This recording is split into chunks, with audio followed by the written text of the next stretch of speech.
ಮಹಿಳೆಯರು, ವೃದ್ಧರು, ಅಂಗವಿಕಲರಿಗೆ ಎಲ್ಲರಿಗೂ ಒಂದೇ ಕೌಂಟರ್ ವ್ಯವಸ್ಥೆ ಮಾಡಲಾಗಿದ್ದು, ಬಿಸಿಲಿನಲ್ಲಿ ಕುಡಿಯಲು ನೀರಿಲ್ಲ, ಮಹಿಳೆಯರಿಗೆ ಶೌಚಾಲಯವಿಲ್ಲ. ರೈತರ ಬಗ್ಗೆ ಕಾಳಜಿ ಎಂದರೆ ಇದೇನಾ ಎಂದು ರೈತರು ಪ್ರಶ್ನೆ ಮಾಡಿದರು. ಜಿಲ್ಲಾಧಿಕಾರಿಗಳು, ತಾಲೂಕು ಅಧಿಕಾರಿಗಳು, ಸ್ಥಳೀಯ ಶಾಸಕರು, ಎಪಿಎಂಸಿ ಅಧಿಕಾರಿಗಳಿಗೆ ಧಿಕ್ಕಾರ ಕೂಗಿ ರೈತರು ಆಕ್ರೋಶ ಹೊರಹಾಕಿದರು. ಕಳೆದ ತಿಂಗಳ ಹಿಂದೆ ಸರ್ಕಾರ ರೈತರ ಕೊಬ್ಬರಿ ಬೆಂಬಲ ಬೆಲೆಗೆ ಖರೀದಿಸಲು ರೈತರಿಂದ ನಫೆಡ್ ನೋಂದಣಿ ಕೇಂದ್ರ ತೆರೆದು ಭ್ರಷ್ಟಾಚಾರ ನಡೆದಿದೆಯೆಂದು ರದ್ದು ಮಾಡಿ 45 ದಿನಗಳ ನಂತರ ಮತ್ತೆ ಪ್ರಾರಂಭಿಸಿದ್ದು ರೈತರಿಗೆ ಸರಿಯಾದ ವ್ಯವಸ್ಥೆ ಮಾಡದೆ ತೀವ್ರ ಸಂಕಷ್ಟಕ್ಕೆ ಗುರಿ ಮಾಡಿದೆ.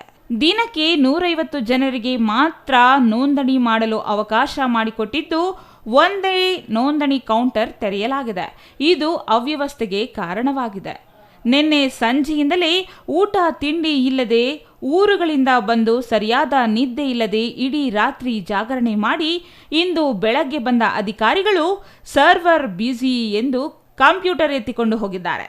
ಊರಿಗೂ ಹೋಗದೆ, ಕೆಲಸವೂ ಆಗದೆ ನಾವು ಏನು ಮಾಡುವುದು ಎಂದು ರೈತ ಮಹಿಳೆಯರು ಕಣ್ಣೀರು ಹಾಕಿದರು.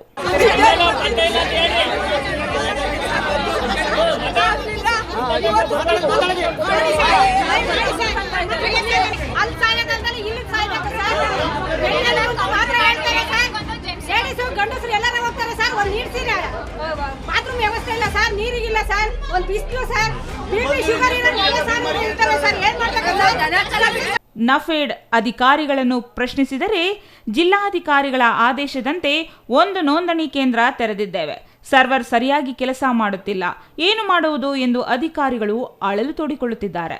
ಸರ್ಕಾರಗಳು ರೈತರ ಕಷ್ಟಕ್ಕೆ ಸ್ಪಂದಿಸಿ ಆದಷ್ಟು ಬೇಗ ಹೆಚ್ಚಿನ ನೋಂದಣಿ ಕೇಂದ್ರಗಳನ್ನು ತೆರೆದು ರೈತರ ಹಿತದೃಷ್ಟಿ ಕಾಪಾಡಬೇಕು ಎಂದು ರೈತರು ಒತ್ತಾಯಿಸಿದ್ದಾರೆ.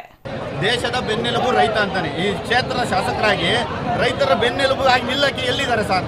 1.5 ತಿಂಗಳಿಂದ ಸ್ಟಾಪ್ ಮಾಡಿ ಅಪ್ಡೇಟ್ ಕೊಟ್ಟಿದ್ದೆಲ್ಲ ಸ್ಟಾಪ್ ಮಾಡಿರು. ಈಗ ಒಂದು ದಿವಸ ಒಂದು 3 ಗಂಟೆ ಅವರ ಇಲ್ಲ.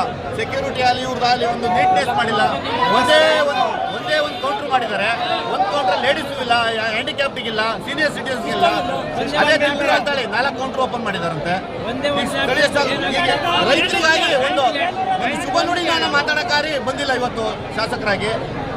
ಈ ರೈತ ಸಂಕಷ್ಟ ಕೇಳೋಣ ಧಿಕ್ಕಾರ ಮಾಡ್ತಾ ಇದೀವಿ. ಕಾರ್ಡ್ ಕೊಡ್ತಾ ಇಲ್ಲ. ಅವರ ಎಲೆಕ್ಷನ್ ಅಂದ್ರೆ 5,000 ಜನ ಕರೆಸ್ತಾರೆ ಪೊಲೀಸ, 50 ಜನ ಪೊಲೀಸ್ ಇಲ್ಲ. ಪೊಲೀಸ್ ಏನ್ ಮಾಡುತ್ತೆ ಸರ್? 2,000-3,000 ಜನ ರೈತರಿದ್ದಾರೆ. ಅವ್ರಿಗೆ ಸಿಸ್ಟಮ್ ಇಲ್ಲ. ಒಂದೇ ಒಂದು ಸಿಸ್ಟಮ್ ಇದೆ. ಕೊಡ್ರಿ ಅಂದ ಸಿಸ್ಟಮ್ ಕೊಡ್ರಿ, ನಿಮ್ಗೆ ಓಟ್ ಹಾಕ್ತಿವಿ. ಇಷ್ಟೊಂದು ರೈತರು ಗೋಳ ಕಾಯಿ ಕಾಲು ಮುರ್ಕಂತ ಹೊರ್ಕೊಂಡ್ರಿ ಕೊಡ್ರಿ, ಸುಳಿವು ಮಾಡ್ರಿ, ಕಳಿಸ್ರಿ ಬೇಗ. ನಾವು ಧಿಕ್ಕಾರ ಮಾಡ್ತೀವಿ, ಅಂದ್ರೆ ಧಿಕ್ಕಾರ ಮಾಡ್ತೀವಿ ನಾವು. Chandru Yadav, CTV news, Arsikere.